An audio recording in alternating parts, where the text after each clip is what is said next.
Assalamualaikum warahmatullahi wabarakatuh. Izin memperkenalkan diri, nama saya Mila Ziatun Humairo dengan NIM C24012411056. Pada kesempatan kali ini, saya akan membahas mengenai analisis makanan ikan. Seperti yang kita semua ketahui bahwa makanan itu merupakan faktor utama atau faktor penting yang mempengaruhi pertumbuhan ikan. Melalui makanan, ikan mendapatkan energi sekaligus membangun jaringan tubuhnya. Oleh karena itu, dengan mempelajari jenis dan juga kebiasaan makan ikan, kita tidak hanya bisa memahami kebutuhan gizi alaminya, tetapi juga hubungan ikan dengan lingkungannya, misalnya seperti rantai makanan, persaingan, dan juga pola pemangsaan. Jenis makanan alami ikan pada umumnya itu dibedakan menjadi beberapa kelompok, misalnya yaitu ada kelompok plankton, ada juga kelompok nekton, kelompok betos, dan juga detritus.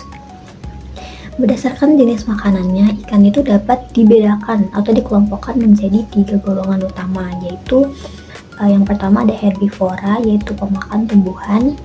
Kemudian yang kedua ada karnivora, yaitu pemakan hewan. Dan yang ketiga itu omnivora atau pemakan segalanya atau pemakan campuran. Selain itu, pola makanan ikan juga diklasifikasikan menjadi makanan utama, makanan pelengkap, dan juga makanan tambahan.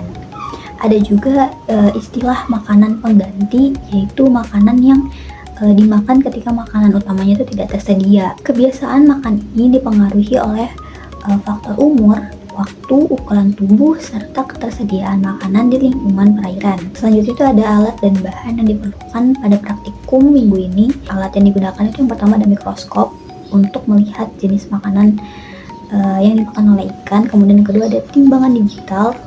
Yang ketiga ada cawan Petri, kemudian ada alat bedah, kemudian ada sampel lambung dan usus ikan yang akan diteliti, gelas ukur, dan juga aquades. Nah, praktikum ini tuh bertujuan untuk mengetahui makanan apa yang dimakan oleh ikan, juga untuk mengidentifikasikan jenis organisme yang dimakan oleh ikan tersebut. Prosedur kerjanya yaitu langkah pertamanya dengan menimbang bobot dari lambung dan juga usus ikan yang akan diteliti. Langkah kedua yaitu mengukur volume si usus dan juga lambung ikan tersebut. Caranya itu dengan mengisi gelas ukur dengan aquades sebesar 10 ml, kemudian dimasukin si usus dan juga lambung ke dalam gelas ukur itu, lalu dilihat berapa pertambahan volume, lalu dicatat volume pertambahannya di sheet yang telah disediakan. Selanjutnya setelah diukur volumenya, baru si lambung dan ususnya itu dibedah sedikit buat dikerik isiannya. Nah, isian yang sudah dikerik itu kemudian dibuyarkan menggunakan aquades pada cawan Petri. Selanjutnya setelah dibuyarkan, isi dari usus dan lambung yang sudah dibuyarkan itu dipipet lalu dipindahkan ke kaca preparat.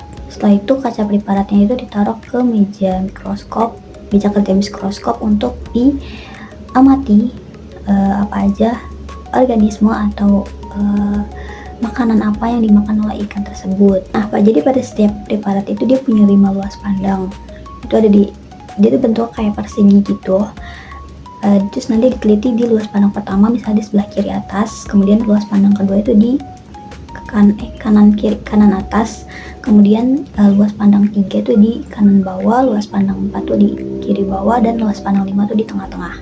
Itu diamati apa aja organisme yang ada di setiap luas pandang itu, kemudian difoto setiap organisme yang ditemukan pada tiap luas pandang. Selanjutnya ulangi pengamatan sebanyak 3 kali menggunakan metode khusus. Selanjutnya identifikasikan nama dari organisme tersebut menggunakan buku identifikasi. Kemudian dihitung berapa jumlah organismenya dan dimasukkan ke dalam sheet.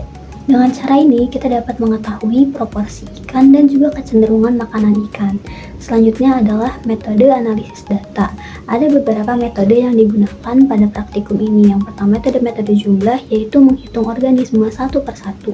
Kemudian yang kedua ada metode presentasi tumpukan, yaitu memperkirakan volume dari masing-masing jenis makanan. Metode grafik atau metode volumetrik ini menggunakan berat atau volume isi dari lambung atau usus ikan tersebut, serta indeks preponderance yang merupakan gabungan dari metode frekuensi dan juga volume untuk menentukan makanan dominan. Selain itu ada analisis panjang usus relatif dan nilai PUR-nya itu kurang dari 1, berarti ikan itu termasuk ikan karnivora. Jika nilainya itu antara 1 sampai 3 berarti omnivora. Kemudian yang ketiga itu kalau misal lebih dari 3 berarti menunjukkan ikan itu adalah herbivora atau pemakan tumbuhan. Selanjutnya analisis ini juga bisa dilengkapi dengan menghitung luas relung dan juga tumpang tindih makanan untuk melihat seberapa beragam dan seberapa besarnya kesamaan makanan antar spesies ikan. Jadi kesimpulan dari praktikum ini, analisis makan ikan itu dapat bermanfaat dalam memahami ekologi perairan termasuk kompetisi antar spesies, interaksi dalam rantai makanan, serta potensi budidaya ikan yang bernilai ekonomis. Dengan memahami kebiasaan makan dari seekor ikan, kita bisa menentukan strategi pengelolaan perikanan yang lebih baik. Jadi mempelajari isi usus dan juga lambung ikan itu ternyata bukan sekedar kegiatan praktikum, tetapi juga menjadi kunci untuk memahami kehidupan ikan dalam ekosistem perairan. Sekian pemaparan video mengenai micro teaching materi makanan ikan pada praktikum biologi perikanan minggu ini. Kurang lebihnya mohon maaf. Wassalamualaikum warahmatullahi wabarakatuh.